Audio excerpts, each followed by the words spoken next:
มาสูงปอพี่น้องค่ะก็ทั้งเสียงค่ะเนาะที่มุงมองไปตอนตาได้เห็นลิกไตในออนไลน์ใน YouTube นะคะเนาะเอาค่ะวันมื้อนี้ก็เฮาทบกันในก็เห็นลิกไตเรียนภาษาไทยใหญ่เบื้องต้นค่ะเนาะในบทที่40เอาค่ะก็มื้อนี้เฮาได้เห็นเนี่ยก็ได้เห็นเกี่ยวกับรอยตัวเสียงสระอันนั้นก็ตัวแม่กับเงามันค่ะเนาะแม่กับเงาอื่นในคณะอันนั้นก็ตัวเสียงสระอื่นมันก็เป็นตัวเสียงสระผสมค่ะเนาะก็มีตัวเสียงว่าต่างแล้วก็ตัวตืดหน้าแพทในค่ะเนาะเอาค่ะก็มีหลากหลายการป้องในเฮาติป้องจึงหือในคณะเฮามาด้วยค่ะเอาค่ะตัวเสียงในเฮาติป้องโตแม่กับเงาเฮาติป้องโตแม่ลิกไตอ่อนต่างก่อนค่ะเนาะพอลิกไทก็เฮาติป้องเป็นตัวเสียงพยัญชนะมันก่อนแล้วก็ค่อยตามด้วยสระข้างล่างขึ้นไปข้างบนแล้วก็ตัวสะกดนะครับก็เป็นตัวเสียงในค่ะเนาะตัวนี้ก็เป็นตัวเสียงแล้วก็ป้องป้าตัวเสียงตั้งไตค่ะเนาะตืดแล้วก็กว่าดังเนือค่ะเนาะเป็นต่างแล้วก็ตัวเสียงหน้าแพทในค่ะเนาะตืดต่างหน้าแพทก็เป็นอื่นในค่ะเนาะค่ะอื่นตัวนี้เนี่ยพวกลอกไล่การป้องในก็เป็นตัวเสียงผ้าตืดต่างหน้าแพทพื้นในกันเนาะพื้นในคันเนาะอ่านว่าพื้นนะคะเอาค่ะก็เป็นเนี่ยก็เป็นอื่นในคันเนาะลอกลายการป้องก็เป็นจังไหนค่ะเอาค่ะกำลังเอามาป้องตอนดาได้ใส่ป้าโตต้นเสียงมันในคันเนาะเอาค่ะตัวที่1ในอันเฮาได้ใส่ในก็ได้ใส่กับโรยตัวเสียงเป่าในคันเนาะปอนิกไทยก็เป็นเสียงสามัญในคันเนาะก็เป็นตัวเสียงตืดต่างหน้าแพทย์ก็เป็นอื่นนะครับเนาะอื่นนะครับมันมีตัวเสียงยักจำนาจำไตครับเนาะมันเป็นเสียงสามัญนะครับเนาะเอาค่ะตัวที่2เขาที่ใส่ก็เป็นตัวเสียงยักษ์นะครับเนาะตัวยักษ์ตัวนี้ครับตืดต่างหน้าแพทย์อื่นยักษ์ก็เป็นอื่นนะครับเนาะยักษ์อื่นมากลายเป็นอื่นกำเนิดเป็นอื่นนะครับเอาค่ะตัวที่3ก็เป็นตัวเสียงยักษ์จำนะครับเนาะตืดต่างหน้าแพทย์อื่นยักษ์จำก็เป็นยักษ์จำอื่นนะครับเนาะก็เป็นอื่นนะครับเนาะเอาค่ะตัวที่4ก็เป็นจำนานะครับเนาะตัวจำนาในขณะก็เป็นตืดต่างหน้าแพทย์อื่นจำนาก็เป็นอื่นนะครับเนาะอื่นนะครับเอาค่ะตัวนี้ก็เป็นตัวเสียงจำเตอในขณะก็ตืดต่างหน้าแพทย์จำเตอนะครับเนาะนะครับก็เป็นนะครับเอาค่ะมาตัวสุดท้ายในก็จะเป็นตัวเสียงยักษ์ขึ้นในขณะก็เป็นตืดต่างหน้าแพทย์ยักษ์ขึ้นก็เป็นนะครับเนาะอันนี้ก็เป็นตอนตาตัวเสียงเขาใส่ป้าตัววรรณยุกต์มันแล้วก็ตัวเสียงต้นเสียงมันในคณะก็เป็นสามัญคณะเสียงเป่ายักษ์ยักษ์จำจำนานี่ก็เป็นตัวเสียงจำไตคณะจำเตตัวในคณะในคณะในคณะนี่ก็ตอนตาใส่ป้าตัวเสียงต้นเสียงมันตัวเสียงวรรณยุกต์มันไหนคะเนาะเอาค่ะตอนที่40เนี่ยเขาได้เรียนเกี่ยวกับโดยลองสั่งอะไรคะเนาะในบทเรียนแล้วก็ในตอนสอนในคณะเขาได้เรียนเกี่ยวกับโดยลองสั่งในคณะมาด้วยค่ะเป็นข้อกันเนาะเอาค่ะข้อที่1อันเขาได้เรียนเนี่ยก็เป็นตัวเสียงง่าค่ะเนาะง่าตืดตั้งแต่ในคณะง่าตืดต่างหน้าแพทย์จำนาก็เป็นเงินในคณะง่าตืดต่างหน้าแพทย์เงินจำนาเป็นเงินตืดต่างหน้าแพทย์ตื่นจำนาก็เป็นตื่นในค่ะเนาะอ่านว่าเงินตื่นในค่ะเนาะเงินตื่นตอนนี้ก็ไม่ได้ปองในเด็กไทยก็เงินนี่ก็เป็นเงินในค่ะเนาะเงินก็เป็นเงินตื่นตัวนี้แปลปองว่าทุนในค่ะเนาะก็เป็นเงินทุนในค่ะเนาะตื่นตัวนี้ปองว่าทุนในค่ะเช่นว่าค้าขายค่ะนะมันต้องมีเงินทุนนะครับเนาะก็เพราะนั้นก็เงินตื่นตัวนี้ก็มีตีปองว่าเงินทุนนะครับเนาะ เอาค่ะข้อที่2นั่นเองเฮาได้เฮ็ดก็เป็นค่าตื้อต่างหน้าแพทย์จำนาขึ้นนะครับเนาะค่าตื้อต่างหน้าแพทย์ขึ้นนะครับเนาะอ่านว่าขึ้นขึ้นนะครับเนาะมีตัวเสียงเป่าเนาะเสียงสามัญแล้วก็เสียงจำนาเนาะขึ้นขึ้นกันเนาะขึ้นตัวนี้ก็มีที่บอกว่าขึ้นตัวนี้ก็เช่นอย่างว่ากลับคำนะครับเนาะอันนั้นก็เปลี่ยนคำพูดแล้วก็เป็นการกระทำนะครับเนาะเอาค่ะมาที่3นี่ก็เป็นตอนตาย่ากันเนาะย่าตัวนี้ก็ย่าตืดต่างหน้าแพทย์ยักจำยืนนะครับเนาะย่าตืดต่างหน้าแพทย์ยักจำยืนป้าหน้าแพทย์ปันป้าหน้าแพทย์ปันนะครับเนาะก็อ่านว่ายืนปันนะครับยืนปันตัวนี้ก็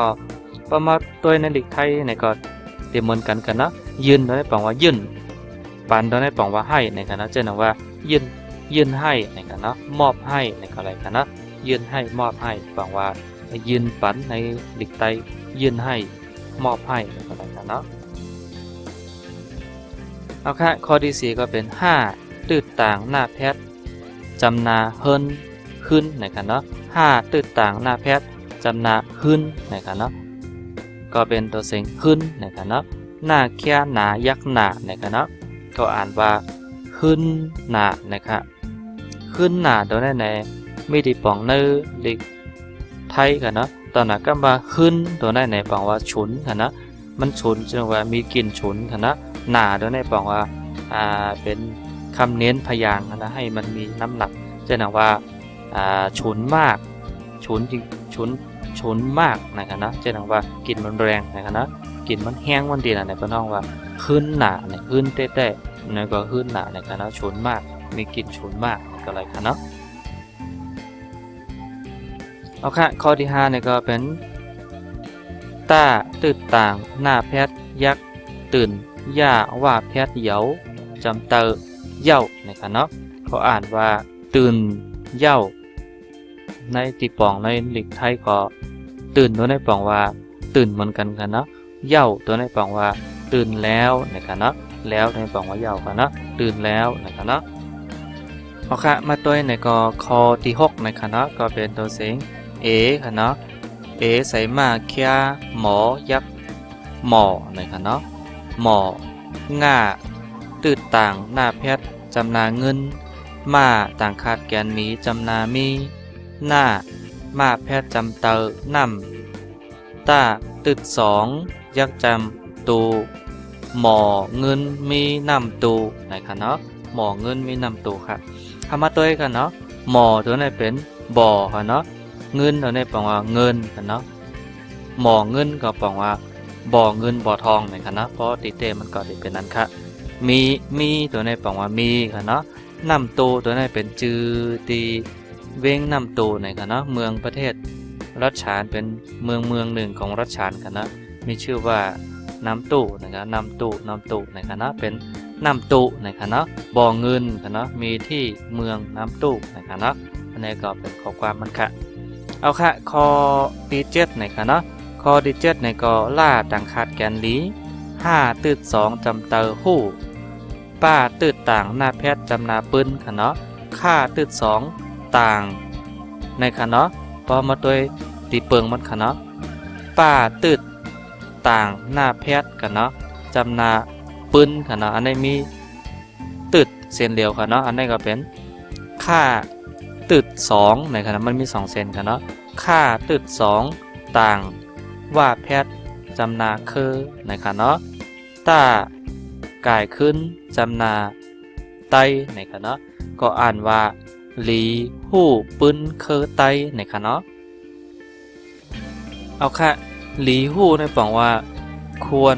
รู้ค่ะเนาะหลีด้วยในปองว่าถูกหรือว่าควรที่จะนะเนาะหู้ในปองว่ารู้ในค่ะเนาะควรรู้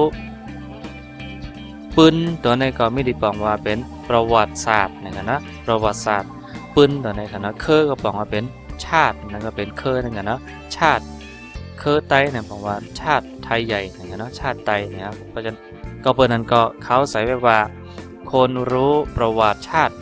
ไตใหญ่นะครับเนาะก็เพราะว่าได้ก็เป็นปืนตัวนั้นเป็นประวัติศาสตร์กันเนาะ เอาค่ะแท่อันนึงก็เป็นมาตืดสองว่าต่างในก็ไรกันนะก็กะพอเขาป้องนักเตะเขาได้ป้องว่ามาถึงเนาะมาตืดสองต่างว่าแพทย์จำนามือนะครับเนาะหน้าเคียยักจำนาค่ะเนาะสายตาเตะค่ะเนาะย่าอาปอดค่ะเนาะในค่ะเนาะเป็นอาปอดค่ะเนาะย่าอาปอดว่าแพทย์จำนายาวย่าตืดต่างหน้าแพทย์จำนายืนในค่ะเนาะอ่านว่ามือนาเตยาวยืนนะคะเนาะยาวยืนตัวไหนครับเอาค่ะมาตัวค่ะเนาะมือนาตัวในปองว่าเป็นข้างหน้าค่ะเนาะข้างหน้าค่ะเนาะมือนาปองว่าวันข้างหน้าในก็ไรค่ะเนาะวันมือนาในก็แรมนั้นก็วันข้างหน้าในค่ะเนาะเตตัวในปองว่าจะยาวยืนตัวในปองว่ายั่งยืนในก็ไรค่ะนะก็แก่ความไตก่อตัวนั้นก็มายังยืนเนี่ยมันก็มีแทงคอหนึ่งค่ะเนาะเพื่อการเขาใส่เวลาเป็นยืนยาวนะครับเนาะวันข้างหน้าจะยืนยาวในก็เลยค่ะเนาะมันคงยืนยาวถาวรนะครับเอาค่ะในอันนึงก็เป็นยาค่ะเนาะยาเคียยายักยาค่ะเนาะใส่ป้าเป๋ยาเป๋นะครับแล้วก็ค่าตืดต่างหน้าแพทย์ขึ้นค่าตืดต่างหน้าแพทย์จำนาขึ้นนะครับเนาะนะครับหน้าเคียหนายักจำนานะครับเนาะยาเป๋ขึ้นหน้านะครับเนาะเอาค่ะขึ้นในปองว่าเป็นยาขึ้นคำนะครับแล้วก็ยาส่งของมอบขึ้นนะครับแล้วก็เข้ากับรับปากไพไวเสก็จะได้อ่ำเฮ็ดไรกันนะคนเฮาว่าขึ้นกำขึ้นของในก็อะไรกันเนาะยาเป๋ก็ปองว่ายานะครับเนาะเป็นข้อห้ามกันเนาะขึ้นก็ปองว่ายาเป๋ขึ้นคำเป็นการกระทำในการอย่าอันนั้นก็อย่าส่งขึ้นนะประมาณนั้นกันเนาะเอาค่ะข้อที่10เนี่ยก็เป็นโกค่ะเนาะกล้าตืด2ว่าแพทย์โกนะครับว่าเคียยักจำว่าค่ะเนาะป้าต่างค่ะเนาะอันนี้เป็นตัวเสียงค่ะเนาะป้าต่างหน้าแพทย์เป็นกล้าตืด2หน้าแพทย์จำนากลตาตืดต่างหน้าแพทย์ยักจำตื่นในฐานะก็เป็นโกวาเป็นกลตื่นในฐานะแล้วค่ะนี่ก็เป็นพอมาตัวในก็ตีป่องมันในก็โกวาในก็ไม่ตีป่องว่ากลัวว่าในฐานะกลัวว่าเป็นก้นตื่นในฐานะกลัวว่าจะเป็นในฐานะคนตื่นตัวนั้นก็จะเป็นคนตื่นในฐานะคนตื่นก็จะว่าไม่มีความคิดนะครับเนาะเพราะเขาคืนคำนะครับเนาะคืนคำก็กลัวว่าจะเป็นคนตื่นคนไม่มีความคิดนะครับไม่รู้จักคิดนะครับเอาค่ะอันนี้ก็เป็นตอนสอนในตอนตีในคณะตอนใน40ในคณะเอาค่ะเข้ามาอ่านพร้อมกันแทงปอกหนึ่งค่ะเนาะเอาค่ะจำหนังที่เขาได้เห็นมาเนี่ยจำอ่านด้วยกันนะสังเจ้าว่าปล่อยพี่น้องค่ะมาก็เห็นยังไปตั้นต้องไรเนี่ยก็ขึ้นปอกกว่ากันคณะอ่อนตั้งเทมาอ่านพร้อมกันก็ไรมันจะก็อ่านพร้อมกันกว่าก่อนกันนะพร้อมไรเนี่ยก็ขึ้นปอกกับตัวดีตอนสอนในคณะเอาค่ะอ่านว่าเงินตื่นขึ้นยืนปันขึ้นหน้าตื่นเย้าหมอเงินมีน้ำตุนะครับเนาะหมอเงินมีน้ำตุหลีหู้ปืนเคอไตมือหน้าเตยาวยืนอย่าเป๋ขึ้นหน้าโกว่าเป็นก้นตื่นนะครับเนาะอันนี้ก็เป็นตอนตาล็อกไล่แล้วก็เป็นตอนสอนในตอนที่40นะครับเนาะเอาค่ะสังเกตว่ามีพรดีเนี่ยก็กดแชร์กดติดตามกันเนาะแล้วก็คอมเมนต์กันมากค่ะนะว่ามีป้ายหันถึงจึงหือตอนตาล็อกไล่การสอนเด็กไต้เฮาขาดนะครับเนาะเด็กไต้ออนไลน์เด็กไต้ YouTube นะครับเนาะเอาค่ะสังเกตว่ามีพรดีเนี่ยก็กดแชร์กดติดตามกันเนาะตอนตาปล่อยพี่น้องขาดิปันแห้งมาเนี่ยก็ขอบใจยินจมค่ะเอาค่ะตอนตาวันมาได้ก็อย่าลืมค่ะนะกดติดตามช่องเขาไว้ค่ะนะขอค่ามือส่งค่ะ